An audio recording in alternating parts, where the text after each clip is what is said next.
Tonight we're going to go over Chapter 8, Current and Contingent Liabilities. Our learning objectives: number 1, distinguish between current and long-term liabilities. Number 2, account for accounts payable and analyze accounts payable turnover. Number 3, account for notes payable and accrued interest. Number 4, account for accrued liabilities and unearned revenue.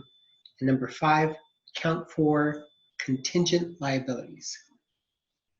Our next slide gives you an example of a selected balance sheet and income statement. The balance sheet and the income statement is related to Amazon.com.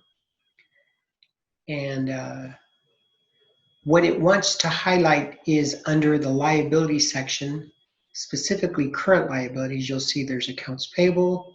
You'll see accrued expenses and other. It probably should continue on with other current liabilities. You then have unearned revenues and then your total current liabilities. For 2016, total current liabilities were $43,816,000,000. This is all in millions. Learning objective 8.1, distinguish between current and long-term liabilities. Current liabilities, as the slide indicates, is debts generally payable in cash within 1 year or operating cycle, if longer, of a company's balance sheet.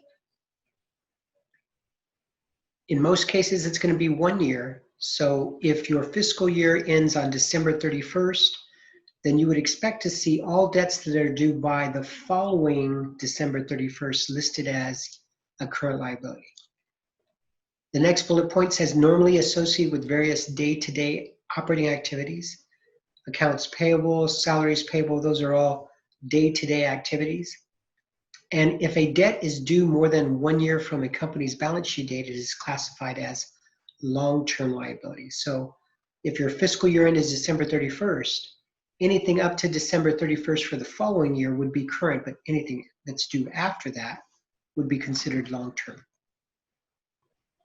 So operating activities in the current liabilities area, you'll see that the operating activity of purchasing inventory, supplies, paying operating expenses, that's almost always associated with accounts payable. Borrowing money for operations, that's notes payable and accrued interest payable. They can be current if you're going to pay that back within 1 year. And in most cases, if you're borrowing for operations, like a line of credit as an example, then you're likely going to be paying that or considering it to be a current liability because you plan on paying it within a year.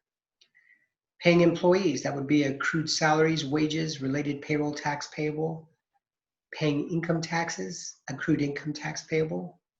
Fulfilling warranty claims, accrued warranties payable. Processing advanced cash payments from customers, that would be unearned or deferred revenue.